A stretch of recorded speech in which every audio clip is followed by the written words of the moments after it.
pues espero que no haya supuesto ningún problema para ninguno. Muy bien, bueno, pues hoy tenemos la suerte de tener con nosotros a Juan Arana. Como siempre, ya sabes que voy a hacer una presentación muy corta y desde luego no voy a ni siquiera intentar resumir el currículum de Juan porque eso ya nos llevaría pues media hora más o menos. Así que simplemente decir que Juan Arana es catedrático de Filosofía de la Naturaleza de la Universidad de Sevilla y además pues es académico de la Real Academia de Ciencias Morales y Políticas. Bueno, Juan, ya digo, o sea, voy a hacer como siempre mi presentación sui generis. Yo lo que más voy a destacar de él es que ha sido mi profesor, le he tenido como profesor cuando hice mi máster en filosofía en una asignatura llamada la unidad del conocimiento y bueno, pues teniéndolo como profesor es cuando uno, digamos, yo creo que más disfruta de él, ¿no? Ve cómo tiene en la cabeza toda la historia de la filosofía, toda la historia de la ciencia, ¿vale? Como él suele decir, pues él es un filósofo de la naturaleza, no un filósofo de la ciencia, pero desde luego esa aproximación a la naturaleza lo hace, ¿no? A través de aquellos que la han estudiado. Me encanta, siempre recordaré cómo describía el Königsberg de Kant, ¿no? En el que creció Kant, porque desde entonces pues ya me parece que he estado allí, la verdad que lo he conocido, ¿no? La descripción que hacía él era una maravilla. Eh, bueno, Juan, yo creo que eso, ¿no? Digamos que el punto no sé cómo decir, punto que me gusta mucho, ¿no? Su punto fuerte, diría, para mí, claro, para mí, esto es algo subjetivo, pues es que él ve la necesidad de ese diálogo interdisciplinar, ¿vale? Sobre todo entre científicos y filósofos, en cómo en realidad los dos estamos estudiando, los dos campus estamos estudiando una única realidad y esa necesidad del diálogo entre unos y otros, o idealmente, ¿no? Como intentamos también desde el CINET, que al final sea la misma persona, el científico y el filósofo, y que de esta manera pueda tener esa visión de la realidad de su conjunto. Bueno, decir también, ¿no? Que se me ha pasado que Juan es miembro de la junta directiva del propio CINET. Y nada, ya digo, no voy a hacer ni siquiera un intento de resumen de su currículum, porque cuenta con decenas de libros publicados, de artículos, y además me consta que probablemente el último currículum que he visto sea de antes de su jubilación, y sé que después de la jubilación pues probablemente ha aumentado el ritmo a 2 o a 3 veces más lo que estaba produciendo antes de jubilarse, así que ya estará realmente anticuado. Así que sin más, Juan, muchísimas gracias por estar con nosotros y nada, vamos a disfrutar mucho de tu ponencia, estoy seguro. Muy bien, pues muchísimas gracias, Javier, por esta presentación y buenas tardes a todos. Y el tema que planteo es tema peliagudo, ¿no? Puesto que, como veis un poco en la demostración que me parece que está ya en primer plano, mi tesis principal es que la conciencia es algo que que está inexplicado e incluso soy más radical, que es inexplicable. Entonces, explicar lo inexplicable es un poco así como rizar el rizo, ¿no? Y parece un poco algo completamente contradictorio o por lo menos paradójico, ¿no? Bueno, pero ese es un poco el tema, ¿no? Y bueno, yo voy a tratar de ser lo más sintético posible, pero realmente la tesis que planteo es un poco fuerte porque es de fondo y eso me va a llevar cierto tiempo. Voy a procurar un poco comprimir al máximo, pero sin que esa compresión implique a su vez incomprensión por parte de los que están escuchando. Pero si hay que hacer algún tipo de aclaración, algún tipo de pregunta corta, pues sobre la marcha sí, por supuesto que las puedo tratar de resolver y ya las cuestiones más de fondo, si os parece, lo dejamos para el final. Entonces, he organizado un poco mi exposición en 5 puntos, a ver si consigo, no, que digo yo en tecla. A ver si consigo que esto funcione. Sí. Bueno, dije 5, pues han crecido, ahora son 8, ¿no? 8 puntos. Conciencia y prejuicio, el problema de la naturalización de la conciencia, alternativas al dualismo, nomológico y nomogónico, realidad y concepto, conciencia, continuidad y descontinuidad, cerrando el bucle y, por último, especificidad de la conciencia. Pues sin más preámbulos, vamos directamente al primer punto, ¿no? Aquí tengo que hacer un pequeño excurso casi autobiográfico porque la verdad es que los que escribimos trabajos científico-académicos pues sabemos por experiencia que el explorar una línea de investigación original es fácil quedarse prendido de ella, porque los colegas, que en contra de lo que se dicen suelen mostrarse amistosos y cooperativos, nos invitan a proseguirla, pidiéndonos artículos sobre los aspectos que habíamos dejado sin tratar. Los temas como las criaturas vivientes crecen hasta su límite natural. Por tanto, habría que pensárselo 2 veces antes de abrir nuevos frentes. De lo contrario, fácilmente se ve uno en los apuros de los amantes inconstantes cuando contraen compromisos sin haber dado cumplimiento a los preexistentes. Bueno, pues algo de todo esto me ha pasado con el estudio de la conciencia.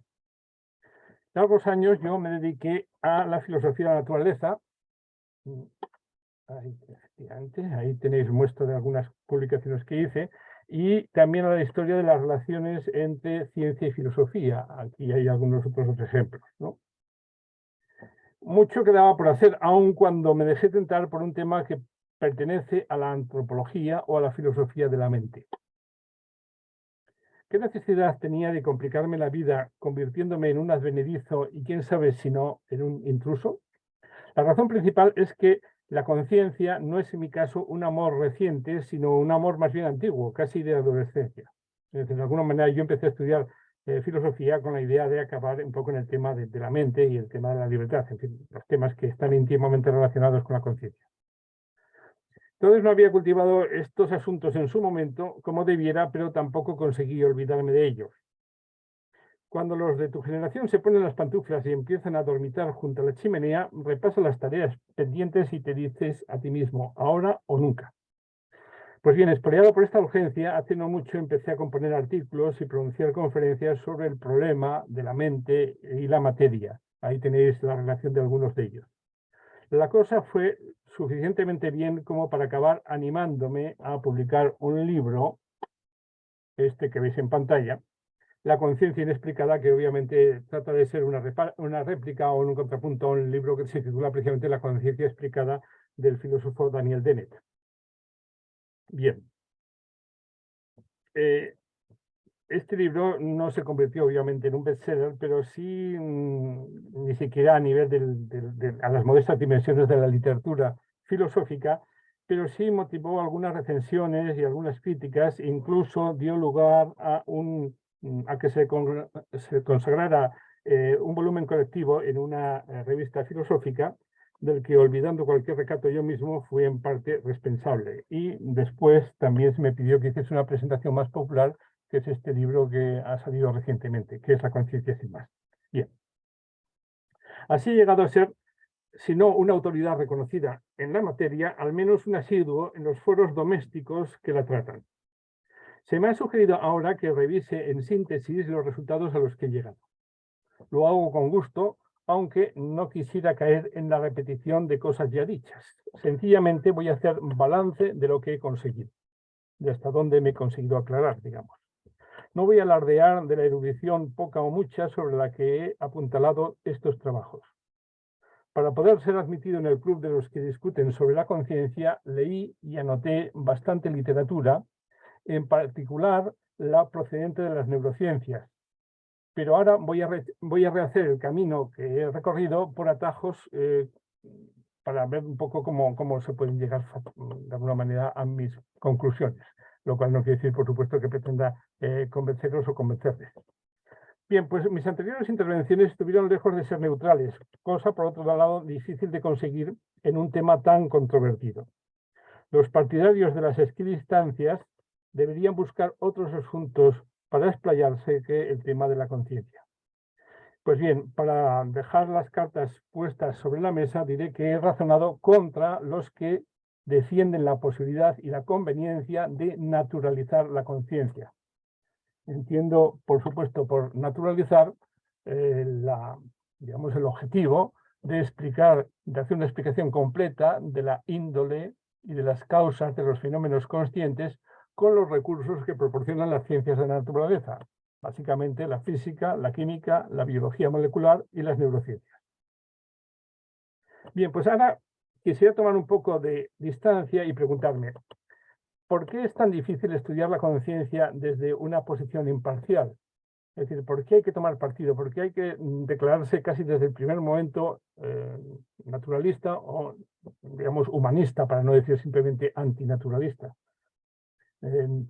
Digamos, porque si el naturalismo es la tesis de que todo se reduce a lo que las ciencias de la naturaleza explican, pues la posición humanista sería que hay en el hombre, y concretamente en su conciencia, una especificidad, algo que se sale, de alguna forma, de los límites de lo que la ciencia puede llegar a tratar. Entonces, uno se pregunta si uno no podría mantenerse neutral antes de tomar partido. Pues, claro, el asunto, la razón o la única explicación que a mí se me ocurre es que se trata de un asunto que nos toca demasiado de cerca. Nuestra propia imagen y nuestra autoestima dependen de cómo esta pregunta se resuelva. Eso vale para todos los que defienden que la conciencia no es naturalizable, como en mi caso. Pero, ¿qué pasa con los otros? ¿Qué pasa con los que defienden más bien una posición naturalista? Es de suponer que hacen abstracción de sí mismos y llevan adelante su pesquisa como si nada personal les fuera en ella. Eso explicaría que se hayan inmunizado frente a la tentación de considerar que el hombre, y por lo tanto ellos mismos, es o son algo especial. Nuestra especie solo representaría un objeto de estudio más. No obstante, parecen haber sucumbido a la seducción opuesta. Se diría que algunos de los naturalistas, les va la vida en que seamos así de poco diferentes, así de poco específicos. ¿Acaso hay aquí una pasión reactiva despertada por cierta hostilidad hacia el bando opuesto? Quizá haya algo de eso en unos cuantos casos. En otros, la pasión no se polariza en el punto que se debate, sino en la perspectiva desde la que lo abordan. Un científico demasiado identificado con su profesión suele sentirse incómodo cuando la conversación deriva hacia temas sobre los que la ciencia poco tiene que decir. Acerca de gustos, por ejemplo, hay mucho escrito, pero nada epistemológicamente significativo. Si yo fuera una de esas mentes cuadriculadas y me preguntaran mi opinión sobre la conciencia, es posible que no respondiese de buen grado en cuanto a ser consciente, y en cambio lo hiciera con gusto en cuanto a ser que aplica la racionalidad científica. Sin embargo, la eventualidad de que tal aplicación tenga efectos colaterales sobre mi condición de ser consciente, tal vez debiera ser tenida en cuenta.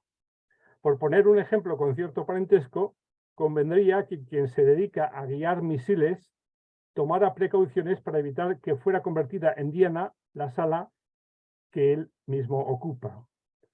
Pero por lo que se refiere a la conciencia, es frecuente que omitan toda cautela los que asumen su oficio con tanto fervor que olvidan posibles daños propios derivados de ejercerla indiscriminadamente. Con esto acabo el primer punto y pasamos al segundo. El problema de la naturalización de la conciencia. Para evitar cualquier clase de prejuicio, imaginemos una función a lo John Rawls. John Rawls es un filósofo político que a la hora de establecer un poco una teoría de la justicia dice, pues sentemos a la mesa gente que se olvida de que si son filósofos, si están a favor de esta opción o de esta otra. Gente que son, por decirlo así, como amnésicos respecto a su propia condición. Así nos garantizamos su neutralidad. Bueno, pues en este caso habría que sentar a la mesa un grupo de expertos con esta especie de ceguera o amnesia respecto a nuestra propia índole. Es decir, quizá, por decirlo así, los que se sienten allí sean humanos, o tal vez espíritus puros, o extraterrestres, o máquinas inteligentes, o lúcidos animales con uso de razón, o quién sabe incluso si sesudos vegetales. No lo sabemos, y ni siquiera hacemos como que no lo sabemos. Y ni siquiera disponemos de información segura sobre cuántas clases de seres realmente conscientes hay. Es otra cuestión importante a tratar. Queremos discutir si la conciencia en general y la conciencia humana en particular pueden ser descritas y explicadas satisfactoriamente con arreglo a los métodos y recursos de la ciencia natural. Si resulta que sí, diremos que la conciencia es algo naturalizable. Si no, diremos que es un fenómeno inexplicable, al menos desde dicha estrategia indagatoria. Entre paréntesis, yo diré que tampoco hay otras alternativas. Es decir, que si no lo explica la ciencia, no hay nadie que lo explique. Es decir, tampoco hay una explicación filosófica de la conciencia. Pero, en fin, esto, si acaso, puede salir al final. Pues bien, el primer obstáculo que estorba el trabajo de nuestra abigarrada asamblea, esa de personajes que no se sabe de dónde vienen ni quiénes son y que quieren preguntarse por la conciencia en general y por la conciencia humana en particular, pues el problema que se encuentran, o la primera dificultad con la que topan es la ambigüedad y la imprecisión del vocablo conciencia. Muchos adversarios disputan la semántica de este término y de otros emparentados. Especialmente los filósofos son especialistas en este tipo de querellas, podríamos decir, terminológicas. A estas alturas de la historia hay suficiente número de descontentos con los planteamientos de la filosofía analítica, que es la que más ha trabajado este aspecto, como para disuadirnos de tomarla como árbitro para dirimir esta discordia. Aunque suene ingenuo, diré que a mí por lo menos, y le propongo que a ustedes, mientras estén de alguna manera bajo mis decibelios, me interesa más la realidad conciencia que el concepto de conciencia, y no digamos que la palabra conciencia. ¿Qué hacer entonces? Pues yo propondría seguir el ejemplo de Aristóteles, un filósofo que prefería preguntar al hombre de la calle y procuraba arreglárselas luego con los sentidos que el hombre de la calle, daba incluso a los términos filosóficos más técnicos. Sin duda su planteamiento es el más democrático de todos y como 100 años de análisis no han servido de gran cosa, probablemente también el más recomendable. Por lo menos es el que yo voy a seguir. En esta tesitura, la única autoridad reconocida será el inevitable DRAE, Diccionario de la Real Academia. La última edición disponible online atribuye a la conciencia 4 acepciones y 6 a la consciencia con S, 4 acepciones y 6 a la conciencia sin S. Y en resumidas cuentas, para no alargarnos tampoco mucho en este punto, considera este diccionario que son casi sinónimos ambos términos. Algunas acepciones del segundo, de la conciencia, enfatizan connotaciones morales,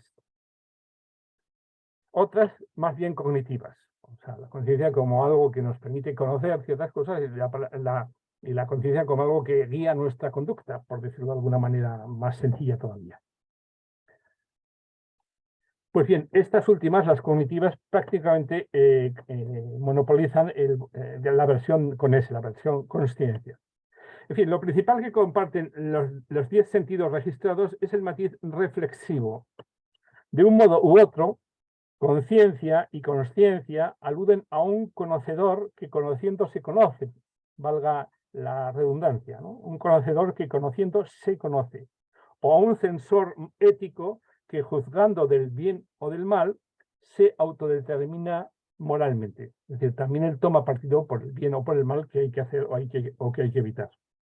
Bien, pues a resultas del dictamen colijo que la renuncia a cualquier forma de elitismo lingüístico no acarrea una pérdida apreciable de posibilidades exploratorias e incluso especulativas.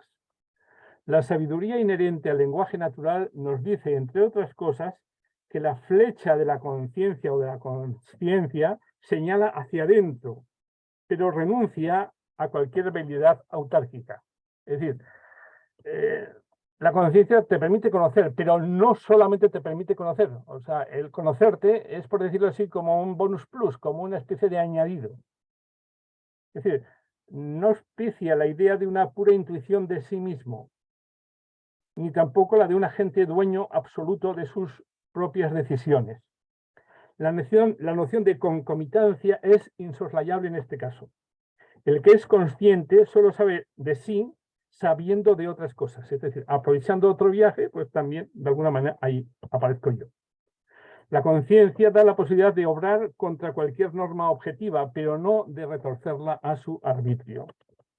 Por otro lado, en el núcleo de significado que estamos inspeccionando hay una dualidad que la tradición occidental de Occidente ha reconocido mediante diversas oposiciones, concretamente las que hay entre entendimiento y voluntad. Es decir, hay una dimensión intelectiva y otra dimensión más bien volitiva en la noción de conciencia. Y también la contraposición entre teoría y praxis, o entre conocer y obrar, o entre, ya más filosóficamente, razón teórica y razón práctica, y así sucesivamente. ¿Acaso lo más interesante no sean los factores mismos que contienden, sino el reconocimiento implícito de que todos los contrarios derivan de una raíz común? Son como ramas que nacen del mismo tronco. Aislados carecen de sentido. Es decir, no creo que ninguna de estas cosas sirva ella sola para entender la conciencia, sino que hace falta esta especie de dialéctica, esta especie de tensión entre todos esos contrarios. Por lo tanto, aislados carecerían de sentidos. En la medida en que miramos a la fuente de la que emanan, se reconcilian y empezamos a entenderlos. Esa fuente, tronco o raíz, no es inefable. Ha sido bautizada con muchos nombres. Esa fuente de la conciencia es algo que tiene nombre y apellido, diría casi. Tendré de entre esos nombres y esos apellidos dos que resultan, creo yo, necesarios y también suficientes. El concepto de yo y el concepto de sujeto. Bien, el diccionario no lo recalca, pero cualquier exploración que hagamos de los fenómenos aludidos certifica que mientras el yo o el sujeto, de las dos maneras nos podemos referir a él, es una instancia esquiva, es decir, es algo escurridizo, que se hurta a la mirada que intenta sorprenderla, en cambio la conciencia asume el papel de fiador y garante desde el punto de vista cognitivo. Es decir, el yo tiene algo de fantasmal, pero la conciencia es tan inmediata y tan omnipresente que impide con plena eficacia la disolución en la nada o el misterio de la presencia por ella manifestada. Es decir, la conciencia no la podemos negar porque necesitamos la conciencia para cualquier negación. En este sentido podríamos decir, hay yo porque hay conciencia. Aquel, el yo, representa para la conciencia, la condición de posibilidad ontológica, es decir, es el asiento, es el suelo donde la conciencia se apoya, ¿no? Mientras que la conciencia constituye para el yo, la condición de posibilidad epistémica, es decir, es la portada necesaria, la portada única para llegar al conocimiento de eso que llamamos yo o sujeto. Bien, sigamos, tercer punto ya, para que vean que poco a poco vamos progresando. Alternativas al dualismo. Bueno, pues la peculiarísima relación que media entre el yo y la conciencia esconde el secreto de por qué es imposible culminar el proceso de naturalización de la mente.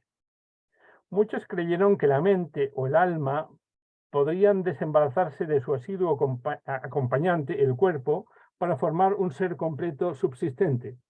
Es decir, sería una especie de sustancia pensante, que fue el nombre que le puso Descartes. Pues bien, el filósofo francés, al proponer eso, que la conciencia y el yo que está detrás de ella se pueden independizar y pueden existir independientemente del cuerpo al cual de alguna manera aparecen en primera instancia unidos, pues fue una propuesta de este filósofo que vivió en el siglo XVII y al hacerlo se hizo acreedor de las protestas manifiestas y el agradecimiento callado, creo yo, de casi todos los materialistas. Lo que siempre le han criticado a los materialistas, y creo que con razón, es la peregrina idea de que la conciencia del hombre pueda ser concebida y mantenida separada de lo que no es ella misma. Es decir, el dualismo. Yo ya estoy diciendo que yo particularmente tampoco defiendo el dualismo, y en ese sentido creo que la crítica materialista de Descartes es adecuada. Lo que le alaban en cambio en silencio, también los materialistas es por decirlo así como una versión filosófica u ontológica del naturalismo, ¿no?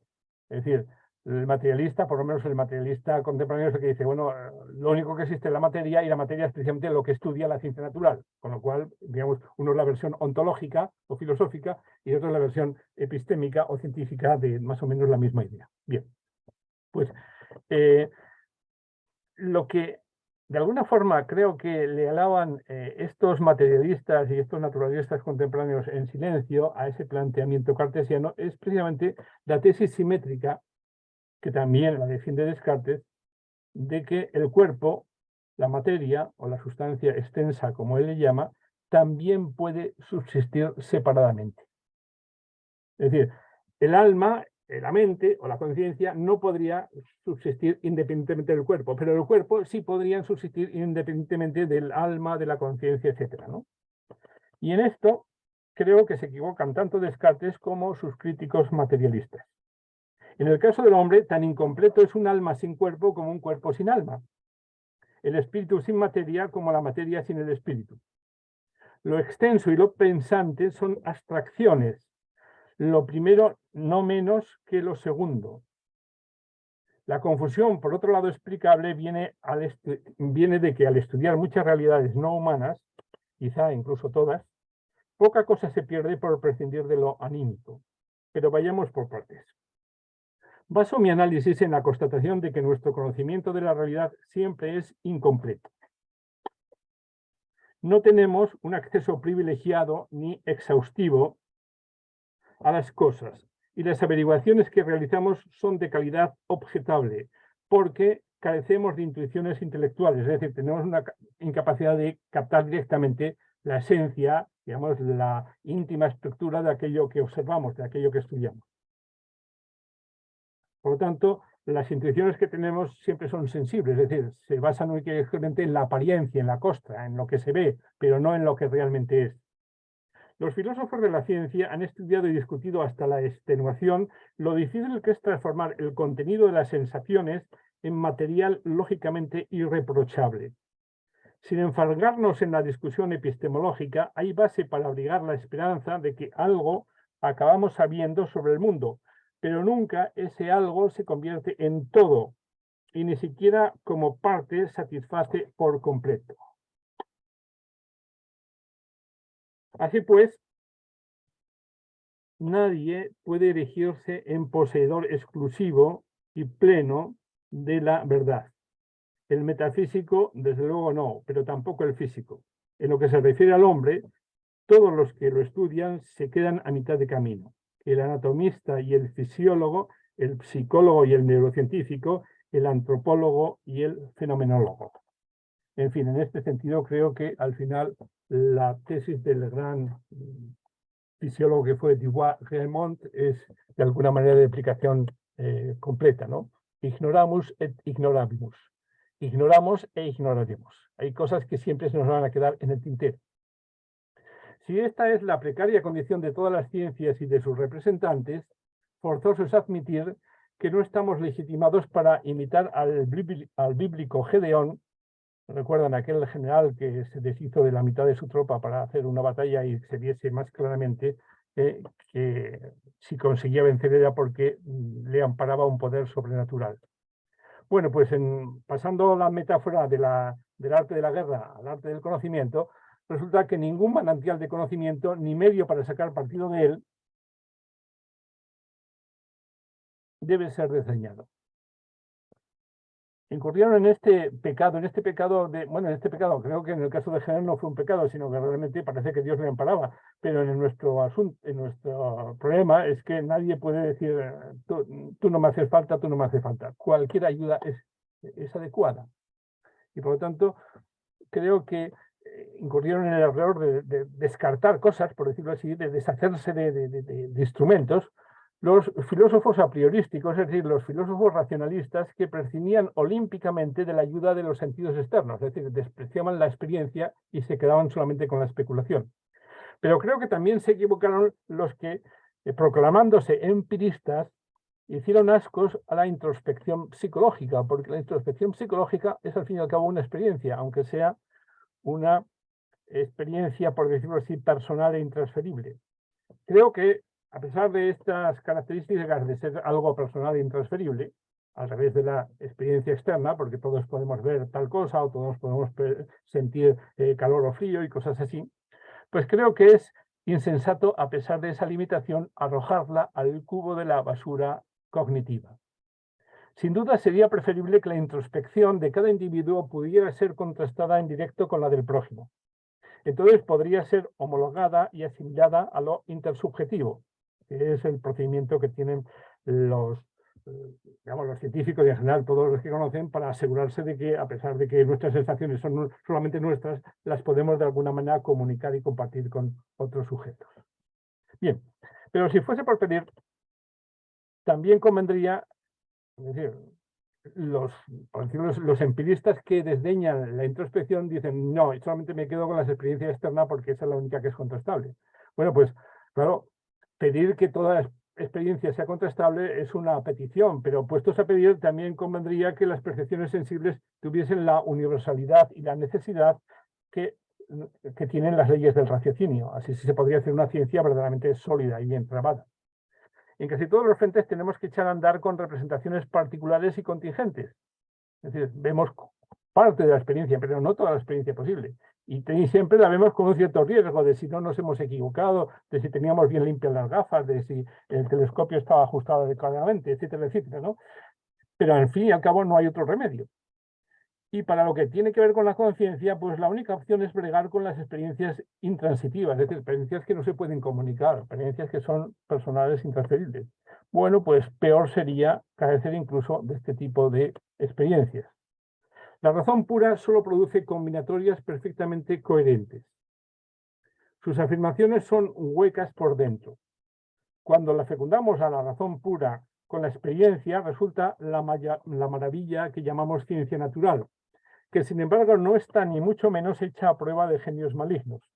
Genio maligno, como saben, es una ficción que inventó el propio Descartes para decir, bueno, y si hay alguien que me está equivocando cuando yo pienso que lo veo con toda claridad, ¿qué pasa, no? Bueno, pues esa amenaza, esa sospecha, siempre se puede plantear no solamente a los filósofos, sino a los propios científicos. Para conseguir la certeza total, la seguridad completa, harían falta aquellos juicios sintéticos a priori que con tanto ahínco buscó Kant. No vamos a meternos ahora en qué consisten esos juicios, ¿no?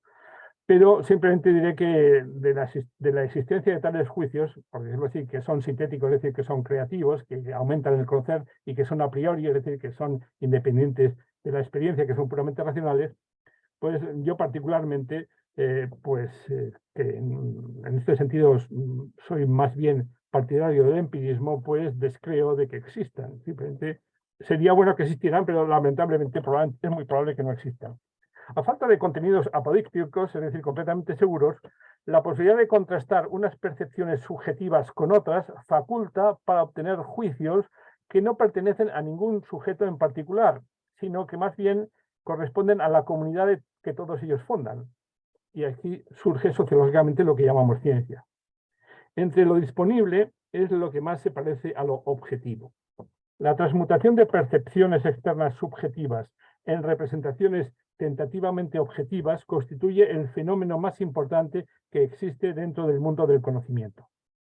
Así me explico el olvido y la devaluación de las percepciones que, refiriéndose a la interioridad de quien las tiene, no se presentan con la misma característica, no tienen esa comunicabilidad. La extraversión es la condición ineludible para volver del revés una intuición que siempre es subjetiva, esto a veces se nos olvida, y convertirla en algo que se parece bastante a lo objetivo. Como los arribistas que ocultan la humildad de sus orígenes para acceder a rangos y distinciones, la racionalidad moderna quiere a veces disimular la escasa consistencia de los materiales que la sostienen. Es decir, la experiencia que está debajo de la ciencia tampoco es tan segura. Y muchas veces, como digamos, el arribista que de repente se hace rico, pues quiere olvidar un poco la humildad de sus orígenes. Este es el filtro que se impone a los contenidos empíricos, el criterio de selección para compensar, por medio de una objetividad prestada o ficticia, los déficits de certeza y de evidencia. El general israelita Gedeón hizo que su ejército atravesase un vado y a quienes se agachaban para apagar la sed con mayor comodidad los excluía de la batalla. Pues bien, los creadores de la nueva ciencia sometieron en cambio a prueba las pedestres intuiciones empíricas y desecharon las que insistieron en permanecer ensimismadas, es decir, las que no eran fácilmente comunicables. No había modo de ennoblecer a quienes poseían una memoria demasiado viva de su estirpe plebeya. Es decir, que la introspección psicológica es algo empírico, es algo que está tan claro que nadie lo ha discutido. Mientras que la experiencia que 1000 personas tienen del mismo fenómeno puede al final parecer que no es de nadie y que por lo tanto es de todos y que es completamente objetivo.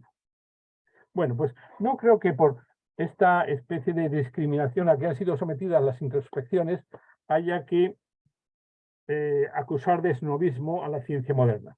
Creo que es el precio que ha tenido que pagar por el más bello hallazgo de nuestro ingenio, la ley natural. El concepto de ley natural es central, creo que en la ciencia moderna, en todas sus ramas.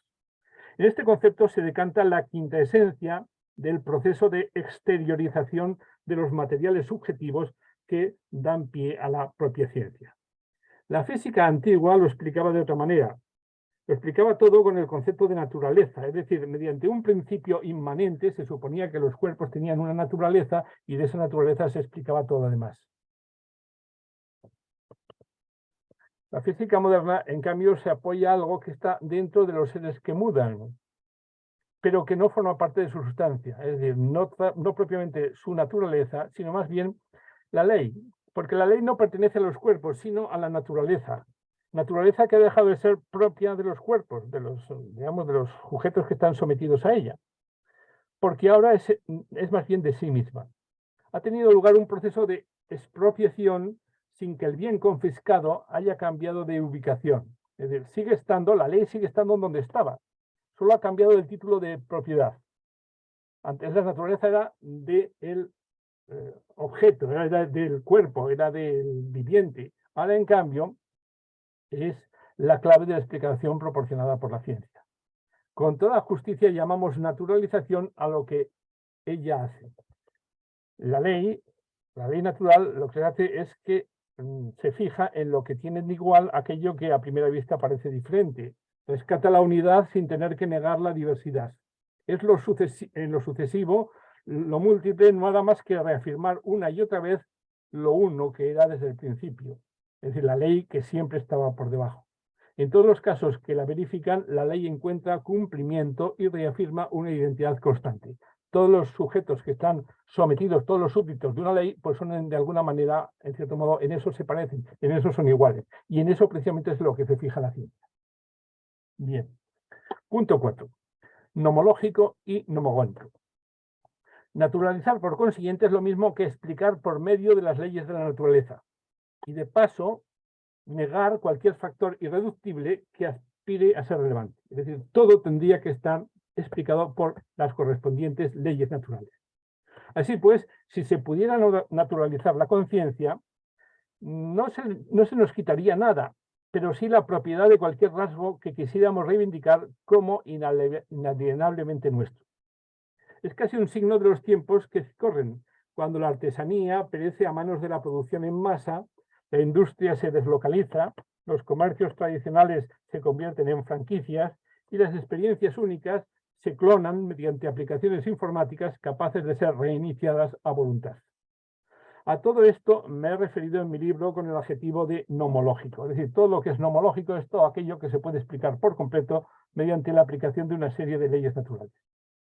No por afán de, esto lo llamé nomológico, no por afán, obviamente, de introducir neologismos, porque a mí, francamente, me molesta bastante esto de inventarse palabras nuevas, sino porque, al igual que la ciencia del cosmos, cosmología, induce a considerar una ciencia de sus orígenes, que sería la cosmogonía, la ciencia que se ocupa de las leyes de la naturaleza, que sería la nomología, está predestinada antes o después a suscitar el estudio de las raíces de donde surgen las leyes, es decir, esto sería la nomogonía. Entonces, nomología, el conjunto de las leyes que hay en la naturaleza, nomogonía, la explicación de dónde surgen las propias leyes. Esa sería la explicación completa y definitiva. Bueno, quizá esta, digamos, distinción entre nomología y nomogonía es algo que merecería o que puede merecer el rechazo de los alérgicos al antropomorfismo, es decir, los alérgicos a cualquier cosa que se parezca como proyectar nuestras propias formas de ser o de imaginar o de sentir a la realidad exterior.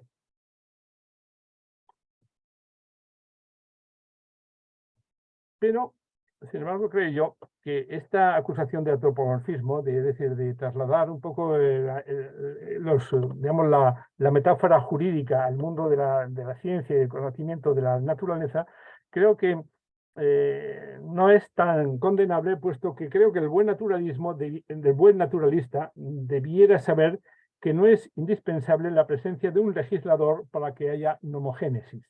Es decir, no todas las leyes, por lo menos no todas las leyes naturales, vienen de una especie de instancia externa que sería el legislador, el que establecería un poco como las constituciones o las leyes que de alguna manera rigen la convivencia humana, pues sí que viene de un parlamento, de una instancia legislativa parecida, ¿no? Pero esto no ocurre así del todo en el mundo de la naturaleza, porque, por ejemplo, la selección natural, sin ir más lejos, es perfectamente capaz de generar al menos leyes subalternas. Por ejemplo, el hecho de que los insectos tengan 8 patas y los mamíferos 4, y los insectos 6, los arácnidos 8 y los mamíferos 4, pues eso son leyes, ¿no? Pero son leyes que proceden precisamente de cómo ha funcionado la selección natural a lo largo de los siglos y de los millones de años en que se produjo la aparición de nuevas especies. Entonces, las señas de identidad de cada nueva especie constituirán una norma que de alguna forma ha sido generada por otra ley como más básica, que es la ley de la selección natural. Hablar, por lo tanto, de nomogonía, es decir, de génesis de las leyes, no debiera, por consiguiente, asustar de entrada a los más decididos partidarios del naturalismo. Aunque se reconozca que la conciencia humana tiene una señalada tendencia a inventar sus propias reglas, y aquí en el fondo está el meollo del asunto, no es indiscutible que ella misma escape a la vigencia de las leyes naturales. Porque, hombre, ya ven ustedes por dónde va mi estrategia, ¿no? Lo que voy a acabar diciendo, y ya parece que empiezo a decirlo, ya se me empieza a ver el plumero, es que más que generar leyes, lo que hace la conciencia es, obedecer leyes, lo que hace la conciencia es o imponerlas o en cierto modo hacerlas suyas, es decir, posesionarse de ellas, ¿no? Y eso es un poco que precisamente lo que hay que discutir, ¿no? Y que en cierto modo es lo que llevo discutiendo desde que empecé a tratar estos temas. Hay un punto, sin embargo, que difícilmente podrá ser cuestionado, y es que no es posible extender la estrategia naturalizadora hasta dar cuenta de todas las leyes de la naturaleza, porque esto de alguna manera sería una especie como de pescadilla que se mordería la cola. Retomando el ejemplo anterior, la selección natural es un importante agente nomogónico, es decir, es una fuente de legislación natural importante. Tan importante que, por ejemplo, el físico Lee Smolin incluso lo ha empleado para tratar de explicar el nacimiento y el desarrollo de nuevos universos, sin ir más lejos, ¿no? Pero, en fin, la propia selección natural, por otro lado, se explica, y este es el caso, desde, voy demasiado deprisa, la propia, selección natural se explicaría desde ciertas leyes naturales que son más básicas, que no podrían ser sin vicio. Perdón, esto también me parece que no es correcto. Esto aquí. No. Perdón. Claramente me he despistado y me he ido. Aquí está, así. Perfecto. Bien. Bueno, a ver si retomo el hilo. Digo que la propia selección natural procede de leyes que son más básicas. Entonces, y así podemos encontrar, bueno, pues más básica que la ley de la selección natural, pues podría ser las leyes de los campos físicos y dentro pues las teorías de partículas que originan, es decir, así hay una especie como de escala o de jerarquía de leyes, algunas de las cuales serían realmente las más profundas, las más básicas que actualmente reconocemos en la ciencia. Pero claro, decir, bueno, y esta es la ley última que explica todas las demás e incluso se explica a sí misma. Eso no puede ser. ¿Por qué no puede ser? Porque nunca se podría decir con verdad en un principio eran las leyes. El principio estará, en todo caso, en lo que las introdujo. Hay leyes que provienen de otras leyes, pero a fin de cuentas, algunas menos tendrá que tener otra procedencia que no sea una ley ulterior. Y en este sentido me refiero un poco a esta tesis de Steven Weinberg, conocido físico, merecedor del premio Nobel, que ha escrito libros tan interesantes como este, Sueños acerca de una teoría final, donde dice, entre otras cosas, lo siguiente: aunque hubiese una teoría unificada posible, perdón, esto, bueno, no lo tengo aquí, pero más o menos lo que dice es que, aunque tuviésemos una ley última de la cual se deducen todos los demás, ella misma, ¿de dónde surge? Pues eso no se podía plantear, ¿no? Y entonces siempre quedaría una pregunta, por decirlo así, que no tendría respuesta, según Weinberg, que sería: ¿por qué el universo se toma la molestia de existir? O sea, ¿por qué esta ley y no otra ley diferente? O como dicen los metafísicos, ¿por qué el ser y no la nada? Por lo tanto, la nomogénesis, la génesis de las leyes, tiene que tener tiene que renunciar a tener una propia explicación, o en todo caso, la explicación que tengan no será de tipo nomológico. Esa sería un poco la tesis a mantener. y que de una manera un tanto confusa y precipitada, pues se supone que más o menos la he justificado, o por lo menos he tratado de justificarla. Vamos pues al punto 5. Sí. Bueno, esto se refiere efectivamente... no, con estas consideraciones se trataría un poco de plantear, bueno, ¿y qué es esa otra cosa de la cual deberían proceder las leyes, por lo menos las leyes más básicas, las leyes que son nomogónicas? Pues temo que si están justificadas las fobias, aquí sí están justificadas las fobias de los enemigos del antropomorfismo, puesto que pocas alternativas encuentro aquí a la idea de un legislador. Si hubiera que evitar a toda costa personalizar, podría hablarse tal vez de una instancia legisladora. Es lo máximo que puede hacerse. En algún libro anterior, justifiqué que si llevamos al extremo la depuración de los antropomorfismos, cualquier empresa cognitiva se vuelve imposible, de manera que sería mejor distinguir entre antropomorfismos buenos y antropomorfismos malos, que decretar la prohibición absoluta de todos ellos. Para subrayar la crítica de Xenófanes de Colofón, que es el primero que ha discutido, por decirlo así, la idea de que hay un Dios detrás de todo lo que hay en el universo y por lo tanto también detrás de las leyes, con esta digamos, frase tan terminante, ¿no? Chatos y negros, así ven los etíopes a los dioses, de ojos azules y rubios, así ven los dioses los tracios. Y diría, y si hubiese vacas si las vacas creyesen en Dios, pues le pondrían cuernos, y si los tigres, etcétera, etcétera, ¿no? O sea, cada uno que proyecta en la divinidad, proyecta en la instancia última características propias y suyas. Bueno, pues sería efectivamente conveniente averiguar cuántos atributos humanos más es posible eliminar para obtener el legislador más alejado posible de nuestra especie. Pues no es difícil dar la respuesta. Se puede, por decirlo así, prescindir de todo lo humano, salvo de la conciencia.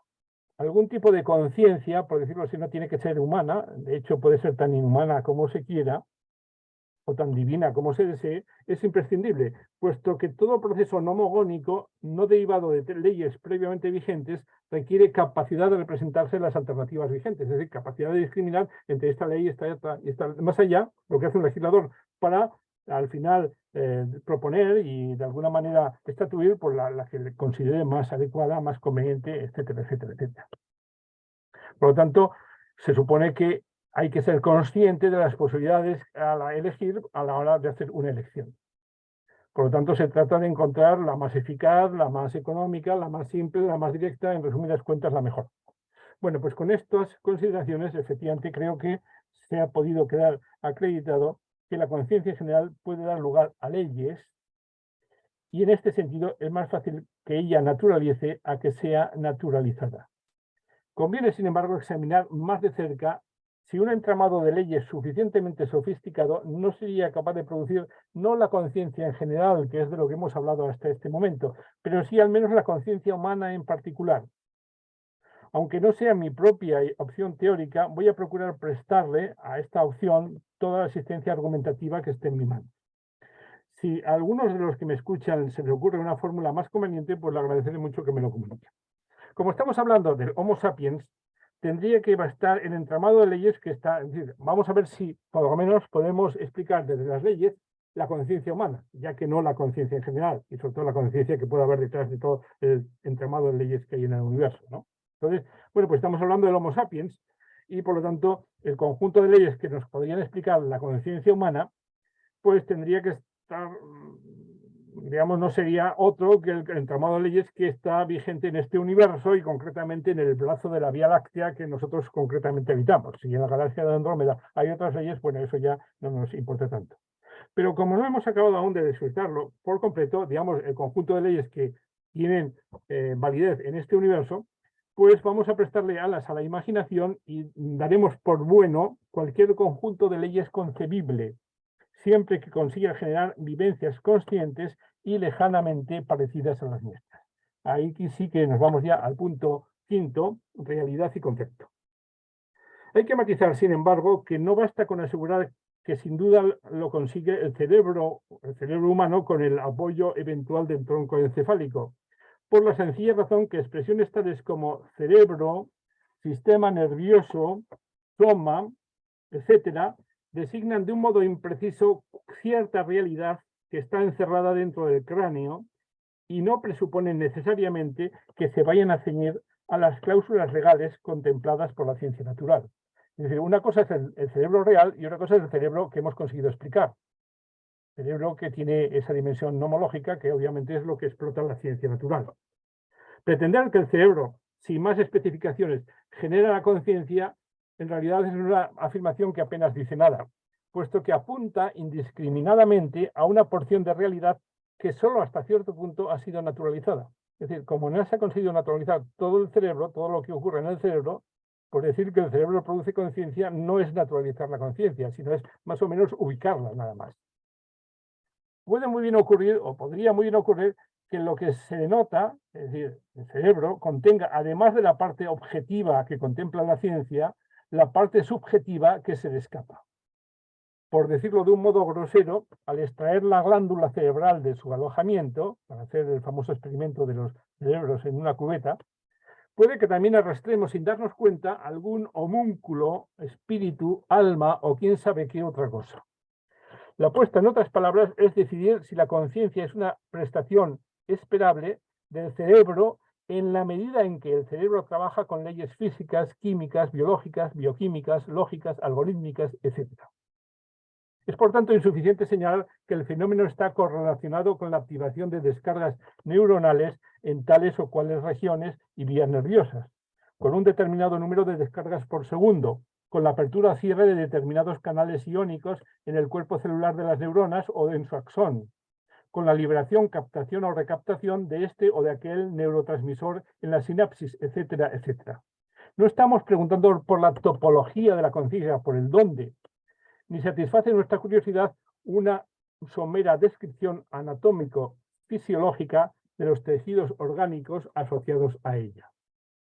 Entiéndase que al decir esto no pretendo ampararme en una crítica radical del principio causal, como hizo el filósofo David Hume, que decía con bastante certeza y con bastante agudeza que, digamos, la ley más sencilla que parece que se nos puede plantear es la ley del choque de dos bolas de billar, pero cuando dos bolas de billar chocan, ¿cómo sabemos a priori? Es decir, antes de comprobar que la ley funciona, que tienen que rebotar y que no se pueden pulverizar o quedarse las dos quietas o mil y otras posibilidades, ¿no? Bueno, entonces, esto obviamente le lleva a Hume y a los filósofos que le siguen casi al borde del escepticismo. Yo no pretendo llegar tan lejos. Al fin y al cabo, creo que el nexo legal lo único que hace es asociar unos hechos con otros.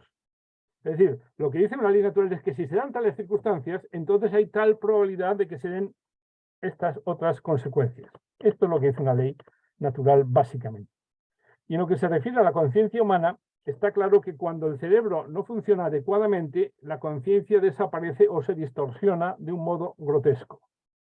Pero por esta vía no se pasa de una explicación de grano grueso. En cuanto la pregunta se afina un poco, el sentido de la respuesta se difumina. En primer lugar, por la fantástica multitud de elementos en juego y su laberíntico entrelazamiento.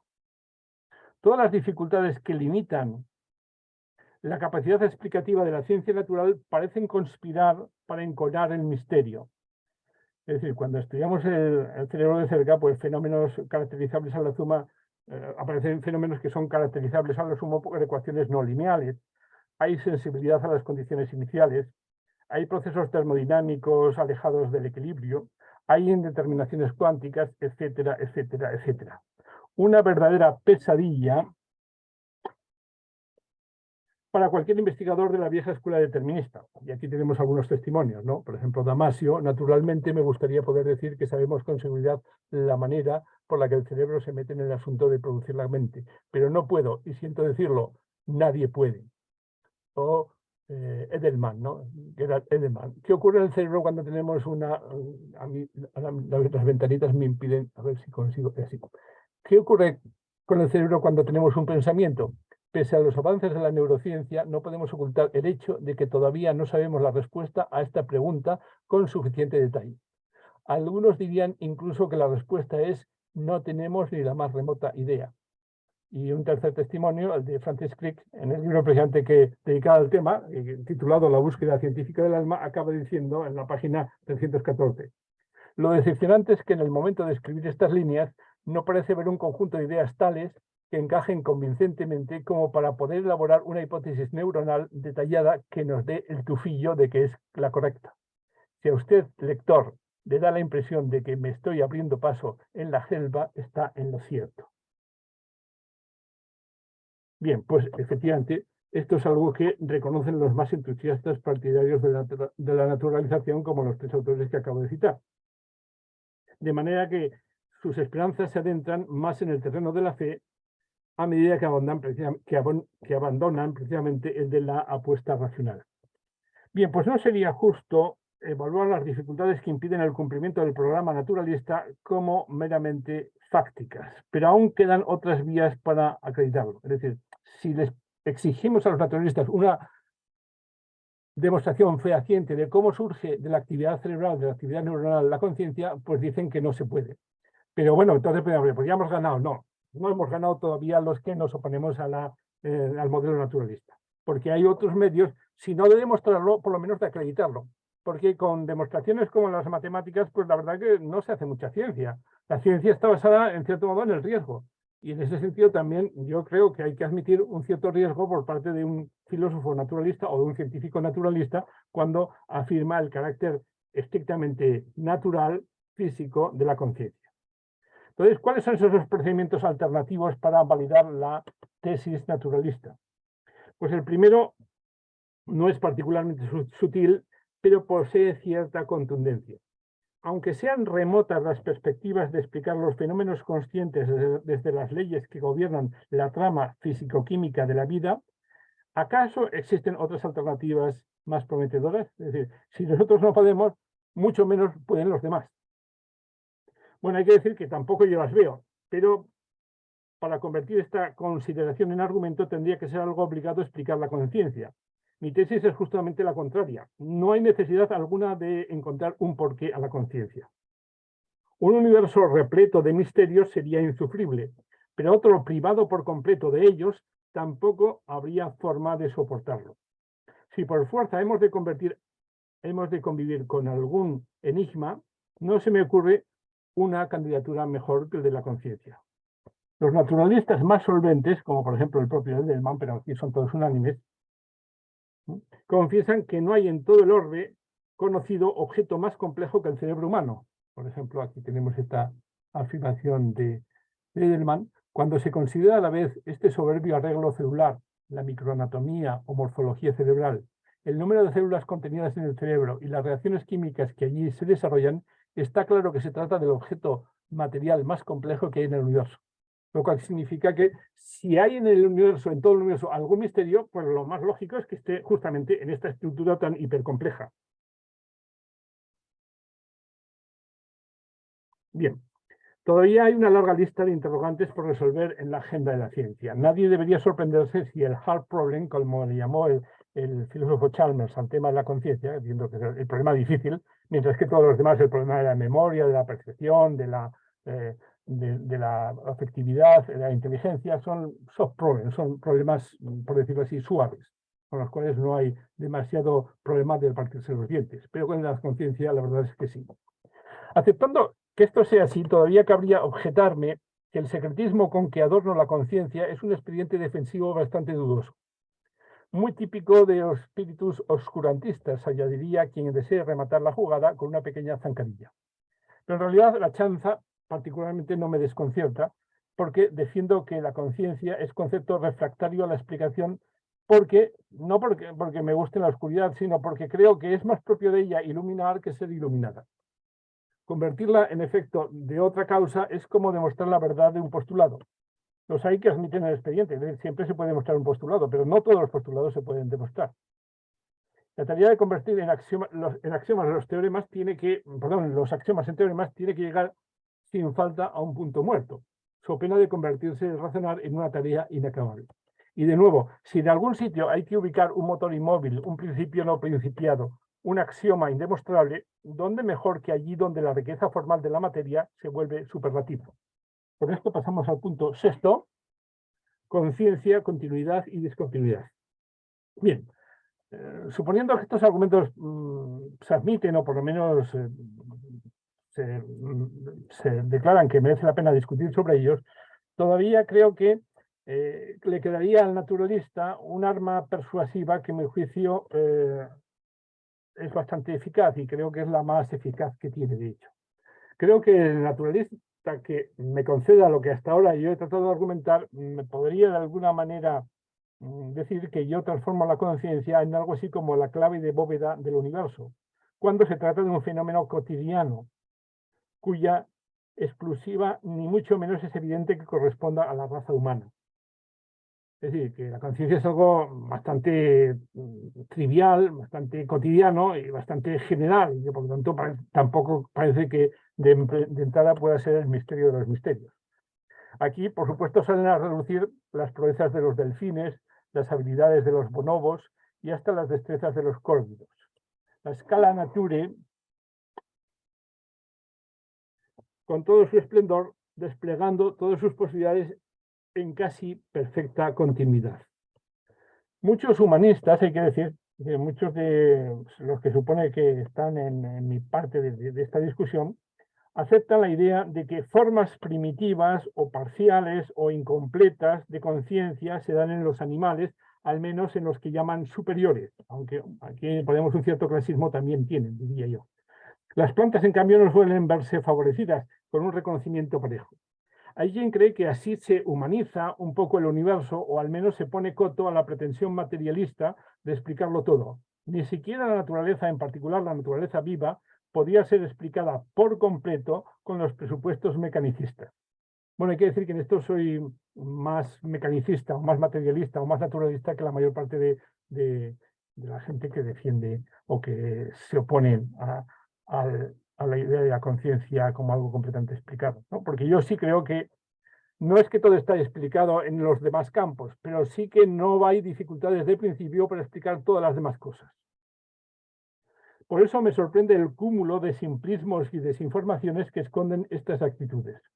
Por supuesto que la óptica materialista y todavía más la mecanicista es incapaz de explicarlo todo en el ámbito natural y en cualquier otro. Pero acabaríamos antes recordando que el conocimiento humano en general es bastante limitado, como hemos visto antes. Además, tanto el materialismo como el mecanicismo son precipitadas maneras de extrapolar la virtud explicativa de un sector parcial del principio causal. Es decir, no toda, digamos, explicación causal es mecanicista. La versión más potente del naturalismo no se apoya en la noción de materia, ni tampoco en la interacción mecánica, sino lisa y llanamente en la idea de ley natural, como ya he tratado de explicar antes. Y aquí podemos hacer una especie de tipología de naturalismo, ¿no? Es decir, el antiguo era hiloferista, es decir, mezclaba la materia con la vida.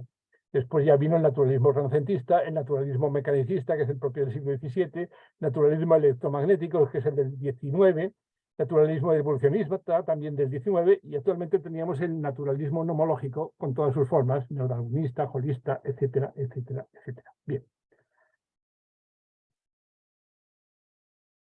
Hay leyes más acá, bien. Hay leyes, por tanto, más acá o más allá de la mecánica, y las concepciones estrechas de lo material, de manera que quien escape de las versiones limitadas del naturalismo no conjura el riesgo de caer en él. Es decir, aunque uno sea vitalista, puede seguir siendo naturalista, etcétera, etcétera, y todo lo demás. Pero lo que está debajo de todo es la ley natural. Y cualquier ley natural es igualmente potente a la hora de naturalizar y es igualmente válida, creo yo. ¿Qué ganancia en ese sentido hay en abortar la invasión de los vándalos si al hacerlo abrimos la puerta a los huevos a los alanos? Es decir, ¿para qué nos sirve si no somos naturalistas refutar el naturalismo mecanicista o el electromagnético si se nos puede colar todavía formas mucho más desarrolladas, ¿no? Como el bioquímico, el neodarwinista, el holista, etcétera?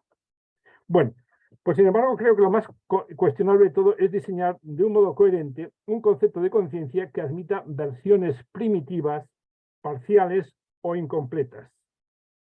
No hay duda de que en un momento dado uno se puede sentir como poco lúcido, ¿no? Tener vaga conciencia de haber omitido alguna obligación importante, o notar los primeros inquietantes indicios de sopor mientras conduce su automóvil, etcétera, etcétera. Hay que concluir de ello que lo que ocurre dentro del cerebro del chimpancé es lo que nos pasa a nosotros cuando no tenemos a nuestro alcance un bienhechor café expreso bien cargado. ¿Estará ahí el secreto de la conciencia plena? Si así fuera, podríamos inyectar propofol en vena a un humano y suministrar en cambio cafeína a un chimpancé para bajar la curva de conciencia de uno y subirla del otro hasta que coincidan. Pero claro está, el procedimiento no funciona.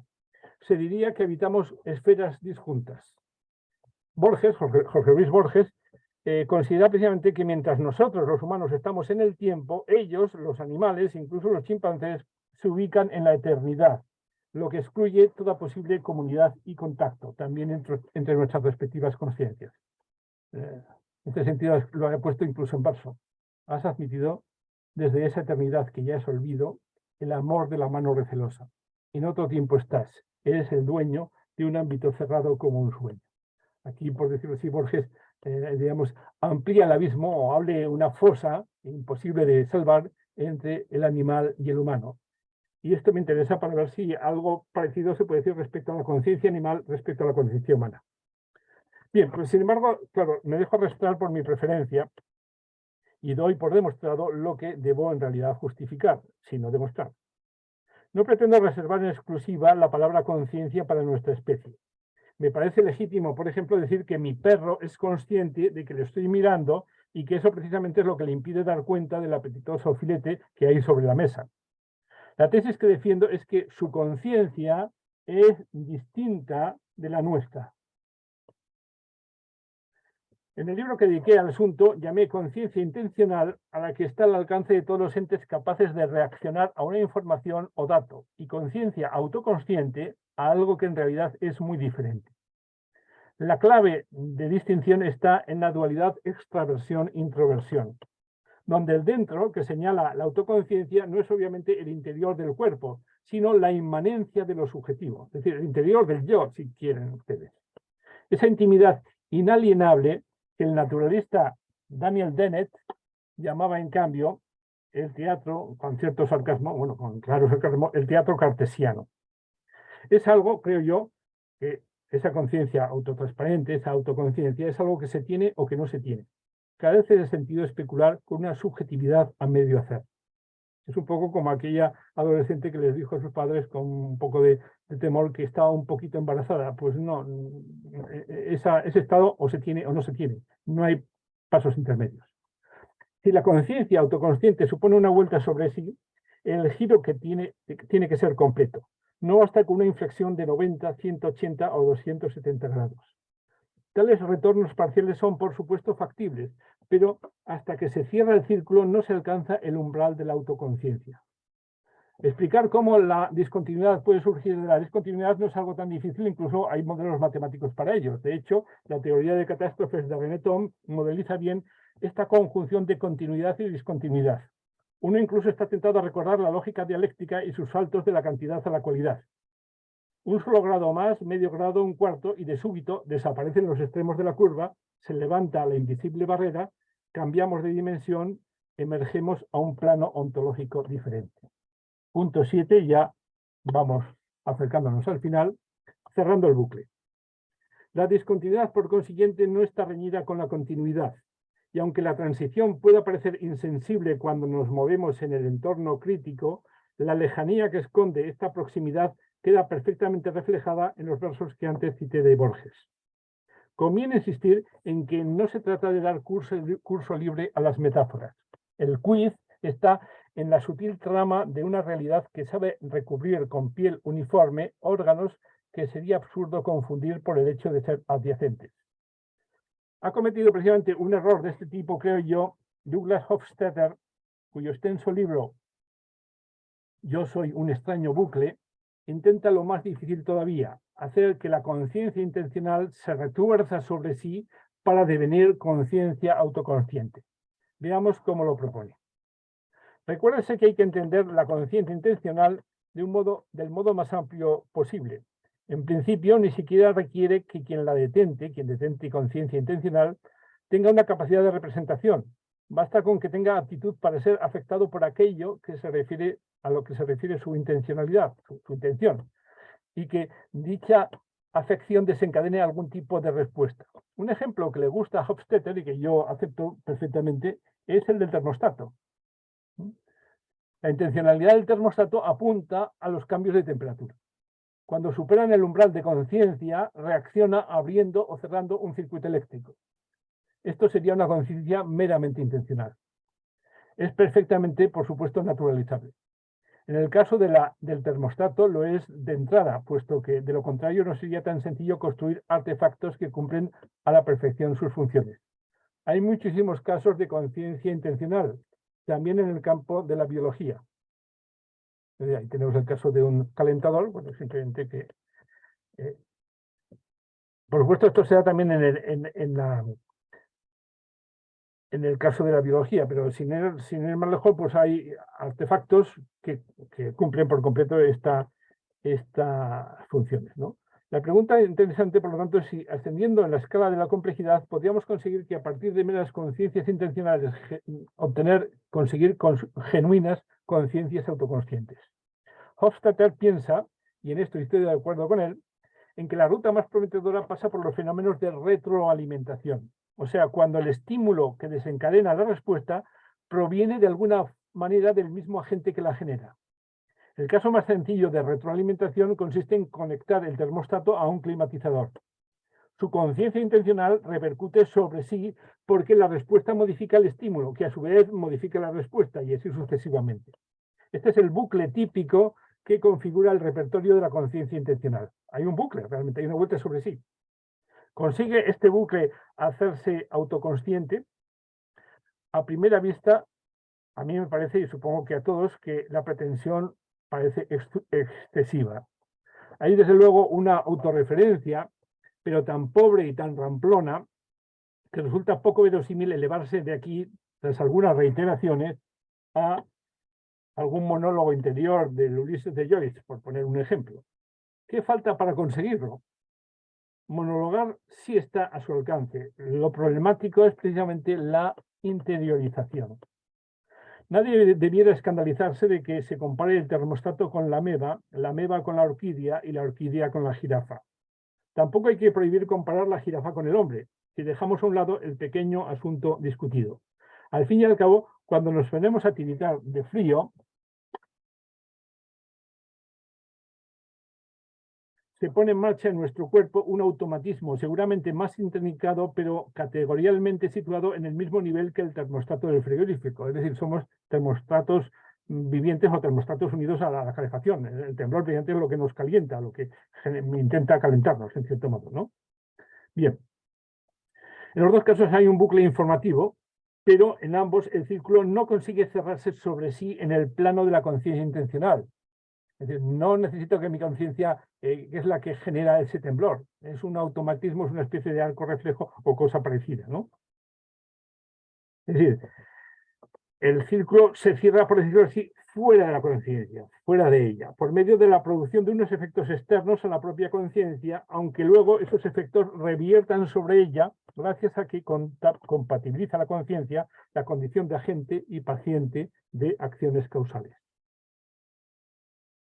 Para que el termostato o el organismo en estado de hipotermia se den cuenta de que ya han entrado en calor, tienen que mandarse a sí mismos un mensaje a través del aumento objetivo de temperatura que propician. El paseo por fuera es obligado, ya que no poseen vías de comunicación que vayan directamente desde sí hasta sí. La conciencia intencional simple carece por completo de autotransparencia. Es muy aleccionador, por ejemplo, comprobar de qué manera un robot se autorreconoce. La unidad de control da a uno de sus brazos la orden de moverse con arreglo a cierta pauta y luego localiza en la pantalla de trabajo qué objeto se desplaza con arreglo precisamente a la pauta establecida. Este, concluye, soy yo, este es él. Si se quiere llamar eso autoconciencia, fuerza es reconocer que no se despliega en el interior del robot, ni tampoco en el interior, llamémoslo así, de la unidad central que lo gobierna, sino en los circuitos integrados de la CPU, luego en los cables que van de ella al brazo hidráulico, después de la radiación electromagnética que va del brazo a los fotorreceptores del ingenio, y por último, de nuevo, en los circuitos de la CPU. Si del robot pasamos a la ameba, el proceso no es tan diferente. La baja concentración de determinados compuestos químicos provoca en la célula un estado de tensión que se dispara cuando ciertas moléculas situadas al exterior de la membrana despiertan el apetito del microorganismo, desencadenando transformaciones que conducen a la emisión de pseudópodos para rodear y absorber el detectado alimento, cuya inclusión en el soma celular apacigua la inquietud anterior. Aquí hay una vez más conciencia intencional por partida doble, de la ausencia de las anheladas moléculas dentro y de su presencia fuera, y complejos de acción-reacción entre el viviente y el medio circundante, de acuerdo con leyes naturales que desde sí mismas y por tanto desde una instancia ajena a la propia ameba, le permiten tomar conciencia indirecta de su propia condición, primero como ameba hambrienta y luego como ameba satisfecha o alimentada. En definitiva, en ningún momento la conciencia intencional se convierte en conciencia autoconsciente, sino que, como mucho, suscita un complejo de interacciones físicas, cada una de las cuales mira de una sola dirección, es decir, hacia afuera, iniciando un encadenamiento de causas y efectos que revierte sobre sí. Termina donde empieza e incluso consigue que el estado final sea el mismo que había al principio. De no ser por la vigencia de unas leyes que en absoluto pertenecen en exclusiva a la entidad involucrada, así como por la presencia de procesos externos regidos por ella, la constitución del bucle, el cerrarse sobre sí de los contenidos de la conciencia, nunca de la conciencia misma como tal, sería imposible. Con organismos más complejos, los vaivenes de la conciencia intencional se vuelven tan laberínticos que probablemente la ciencia tardará decenios o siglos en conseguir desentrañarlos por completo. Pero en principio nada impide que existan estructuras naturalizables capaces de generar procesos de conciencia intencional retroalimentada que den cuenta de todos y cada uno de los comportamientos conocidos en el mundo vegetal y animal. Tampoco es descartable que logremos ir conociéndolos poco a poco. ¿Por qué no? Todo lo que tiene algún significado en biología está sometido a reglas. Una y otra vez repiten conductas idénticas el guepardo que caza, el ciervo que busca pareja sexual, el pájaro que anida y hasta el orangután que interacciona con el investigador de turno. La capacidad explicativa de lo que estamos llamando conciencia intencional es enorme cuando la potenciamos con el punto de vista nomológico. No solo esta o aquella familia de mamíferos, sino incluso las más evolucionadas especies prehumanas evolucionaron sin necesidad de salirse de este esquema. Punto 8, y creo que este ya es el último, especificidad de la conciencia. ¿Y por qué no habría de servir el mismo marco explicativo para todo lo que se refiere al hambre? Ante todo por un motivo noseológico, porque si no hubiera otra cosa que leyes y conciencia intencional, la introspección psicológica sería, además de ociosa, imposible. La conciencia intencional ve sin verse. La conciencia humana, en cambio, ve viéndose. Y tan a duras penas puede olvidarse por completo de sí que lo tengo por imposible. Por eso hay que llamarla de otra manera, hay que llamarla precisamente conciencia autoconsciente. Aun aceptando que sea así, ¿qué motivo impide que se vuelva reflexiva una conciencia susceptible de ser naturalizada? Sencillamente porque no solo la conciencia intencional da necesariamente la espalda a lo subjetivo, también da la espalda a lo subjetivo la ley natural. Cualquier ley de naturaleza cualquier ley de la naturaleza consiste en identificar secuencias fijas e invariancias formales. A igual temperatura, el volumen ocupado por una determinada cantidad de gas multiplicado por la presión a que está sometido tiene un valor constante. Este ejemplo de la ley de Boyle-Mariotte y cualquier otro ejemplo nos habla de objetividades, cosas que son u ocurren o que no pueden ocurrir o ser. De otro modo que en la medida en que la ley las preside, como cualquiera puede comprobar cuantas veces quiera. El sujeto se relaciona con la ley natural. El sujeto que se relaciona con la ley natural siempre es cualquier sujeto, nunca uno en particular. Y además es ajeno al contenido de la ley. La formula o la verifica, nunca forma parte de lo que prescribe. En otras palabras, el sujeto se sitúa invariablemente detrás de la ley, jamás lo hace delante de ella, como objeto suyo. ¿Cómo es posible? ¿Acaso no hay, por ejemplo, leyes que anticipan el porcentaje de sujetos esquizofrénicos en un país con las creencias subjetivas de la existencia de brujas u ovnis? Por supuesto que sí las hay. Pero en todos estos casos se trata de sujetos objetivados, esto es, de mentes que ya han sido diagnosticados, personajes que han respondido a un interrogatorio o cumplimentado una encuesta. La vivencia angustiada del enfermo mental, el terror o el gozo que experimenta el supersticioso, siempre escapan a la diagnosis y al escrutinio. Llamamos sujeto en el sentido pleno a una entidad que tiene conciencia. Por supuesto que podemos, incluso debemos objetivarla, pero siempre a costa de dejar la conciencia fuera, es decir, de impedir que aquel o aquello que estamos estudiando se cuele dentro del gabinete de trabajo y eche un vistazo a lo que escribimos acerca de él o de ello. Dentro de los muchos tipos de naturalismo, el que mejor entiendo es el que se llama eliminativista. Ante los problemas insolubles que plantea la conciencia en cuanto a conciencia, la opción del científico cabal es abstenerse de considerarla. Pero eso es algo que un naturalista no puede hacer, y para salvar la objetividad de la empresa científica, su única salida coherente sería negar lisa y llanamente la autoconciencia. Entiendo que haga de ella lo mismo que Parménides con el movimiento, rechazar la mera idea de que exista. Habría que tener dos cabezas para poner una de ellas en el portaobjetos del microscopio y situar la otra detrás del ocular. En cuanto se empieza a barajar epigénesis, paralelismos psicofísicos y dependencias funcionales, resulta muy difícil evitar la impresión de que alguien está jugando con dos barajas. La neurona pensada, la que aparece en los libros de anatomía, no piensa, el sujeto pensado tampoco. Si no hubiese sujetos, ¿cómo podrían ser constituidos los objetos en cuanto a objetos? Que la ciencia evite hablar del sujeto no significa que pueda pasar sin él. Lo que el programa de naturalización de la conciencia pretende es jugar una partida de pelota vasca con frontón, pero sin pelotaris. Los más conscientes, valga la paradoja, representantes de la corriente, se preguntan si no habrá caído en un error categorial. Aquí acudo de nuevo a Edelman, que lo dice con mucha claridad. En virtud de qué misteriosa transformación el disparo de las neuronas de un lugar particular del cerebro o las dotadas de una propiedad bioquímica particular se convierte en experiencia subjetiva, pero no así el disparo de otras neuronas. No es de extrañar que algunos filósofos vean en estos intentos un excelente ejemplo de error categórico, el error de atribuir a las cosas propiedades que no pueden tener. Es curioso que después de decirlo con tanta claridad, Edelman piensa que se puede sortear este asunto simplemente agregando más circuitos digamos, neuronales, de tal manera que se produzca una reentrada masiva entre las distintas partes del cerebro que entran en resonancia cuando se producen estos fenómenos conscientes. Bien. Pues, si no podemos evitar la doblez que cometen las variantes tentativamente menos extremas del naturalismo, después de todo, ¿por qué no el materialismo eliminativista? ¿Por qué no simplemente negar lisa y llanamente que la conciencia exista?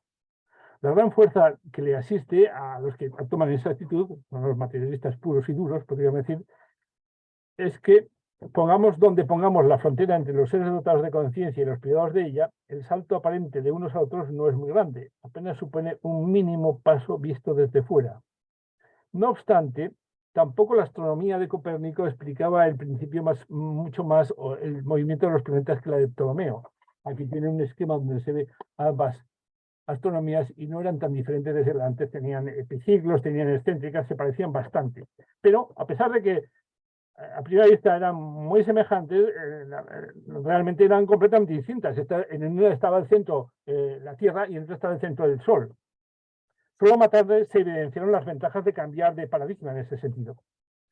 Sin embargo, el decisivo cambio del geocentrismo al heliocentrismo estaba ahí desde el principio. En casi todas las revoluciones científicas la ruptura es conceptual. Desde el punto de vista empírico, la transición del viejo modelo al nuevo resulta normalmente muy suave.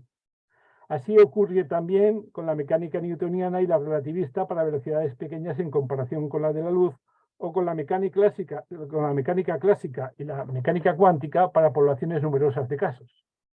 Si estos ejemplos tuvieran alguna analogía con el nuestro, muy bien podría ocurrir que entre el último animal inconsciente y el primero consciente apenas existieran diferencias anatómicas o comportamentales, a pesar de la llamita de la conciencia ya brillando de verdad en uno y solo ausente por completo en el otro. Solo el dualismo grosero tropieza aquí con una dificultad seria.